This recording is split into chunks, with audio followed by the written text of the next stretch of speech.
It's Marco and Cheats, Jock Center. X1075. Covering your balls. It's what we do. Jock Center, X1075. We got ourselves a stadium, kids. Looks like Las Vegas is one step closer to hosting an NFL team. Of course, that would probably be the Oakland Raiders.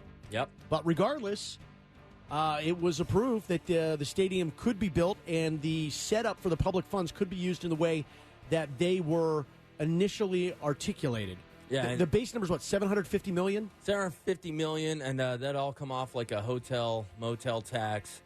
They consider yesterday's vote that went through the Nevada Oversight Committee.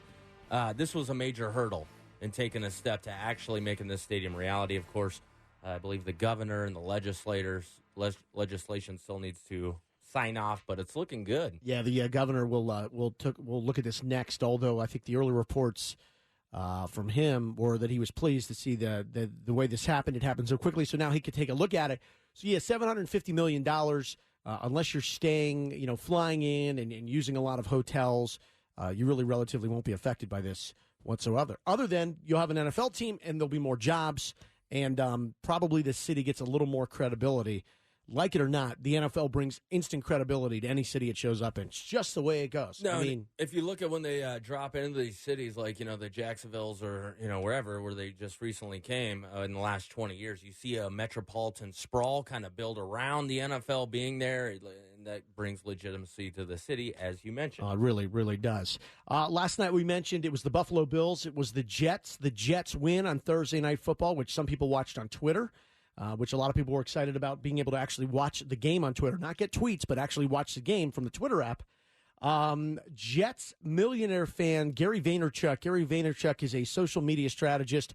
He's written a bunch of books, and he has kind of made himself semi-famous by saying he will one day be the owner of the Jets. That is his lifelong dream. Right. Before the game, he's got a buddy, Chris Sacca, who's a billionaire who happens to be a Bills fan, and he sent him a message on Instagram. Here's how it went. Hello, Christopher.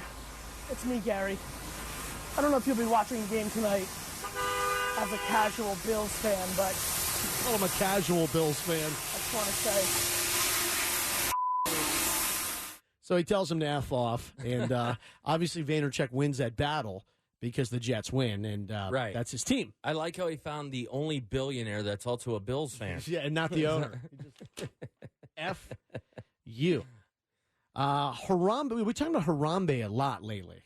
And for something that happened, what was this, 5 months ago? Yeah. Harambe just seems to keep making the rounds. Last night we were talking about how the NFL was not allowing you to write the word Harambe on the back of your uniforms. You can get online and you can order a uniform and you can customize the nameplate of your jersey that you buy. Sure. They were not allowing Harambe to be on there. But last night, a college soccer team hosted Harambe Night. It was a promotion for fans, and you show up, and what do you get? A little Harambe doll. You get a stuffed Harambe. Yeah. Not the actual Harambe stuffed. These are stuffed animals. This was put on by the UMass Lowell Riverhawks, and they said that they did this in memory of Harambe. And it's interesting because a lot of this stuff that's going on about Harambe has nothing to do with Cincinnati, which is the zoo where he was unfortunately shot and killed. I kind of look at Harambe as the gorilla's version of Jesus. It's turning into that, isn't it? Yes. Yeah. One like the gorillas were like, in someday in the future he will return. Cute doll. It was a cute doll, and apparently it went off very well. It was the first 100 people through the door, got a mini stuffed Harambe, which, of course, many of those wound up on Twitter, Instagram, Facebook. So they got what they needed to get out of that. There's big money in Harambe. There is. It's an interesting point. There is big money in Harambe. A lot of people are using it for, promotions and to get a lot of social media love. Yeah. I mean, I saw a whole company what is it? They just made like $10 million selling Harambe shot glasses. So I guess anybody can do whatever you want with Harambe? I guess because it's just a name, and it's a dead animal. I mean, he's not like it's Yeah, a. can anyone trademark? Well, I was going to say there's no Harambe? estate of Harambe, Right. right? So could we just do? 60% of all profits go to his mother, Yeah, I don't think it works that way. whose name is Bananas. I mean, I don't know. This country's so screwed up. I could see the kid who got him shot suing and being like, "Wait a minute, we deserve that." Harambe's parents. Harambe drugged me around the freaking gorilla lair. I could just see Harambe's parents, Mr. Pickles and Bananas, driving a Bentley. They're just sitting there, just chewing their grass, staring out at the people, and Platinum they're teeth. multi-billionaires. The dad's wearing a suit.